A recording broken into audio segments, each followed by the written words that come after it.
Let's talk about Citibank, everyone. In essence, a stock that reported earnings per share well above expectations, 18% higher than what the market predicted. This, in numbers, represents that the market expected 1.32 and moved to 1.56, basically an excellent movement. One thing is what the market anticipated. Another thing is the financial aspect of how much this represents quarter by quarter and year after year. So we see that it's not that great. It's just that the market expected a number a little lower than what was presented.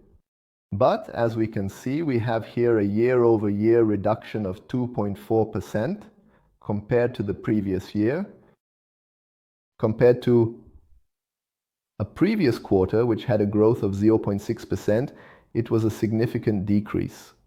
And if we compare how this indicator was a year ago, then the decrease was very significant. We had revenue that is almost nearing 18 billion, but in line with the other quarters. And we have here a net income also in line with previous quarters of $3.3 billion.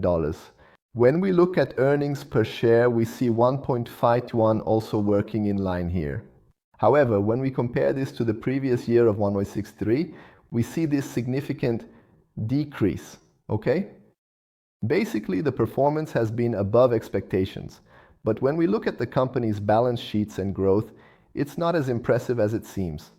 The dividends are good so far at 3.5% as of today. When we look at the trends, we can see that many banks that have been performing well are at their historical highs, renewing their peaks. When we look at Citibank and take into account this view of the balance sheet, we see that it is lagging behind the other banks. It had a very nice upward trend from November to July and then worked through this correction. Basically, this quarter from July to September was when the company entered a price correction, experiencing a slight negative movement of just over 1% and now being a little more aligned. What would be very important for us to monitor? The breakout of the 65 to 66 range. The breakout. Understanding this region, we will have here a possibility to reach 79. Then we would enter with a significant trend of approximately 20% appreciation.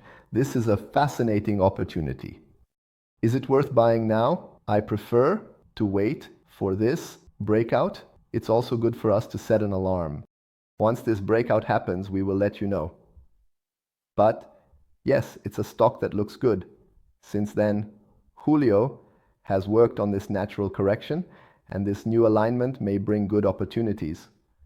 We will keep monitoring it here in our club.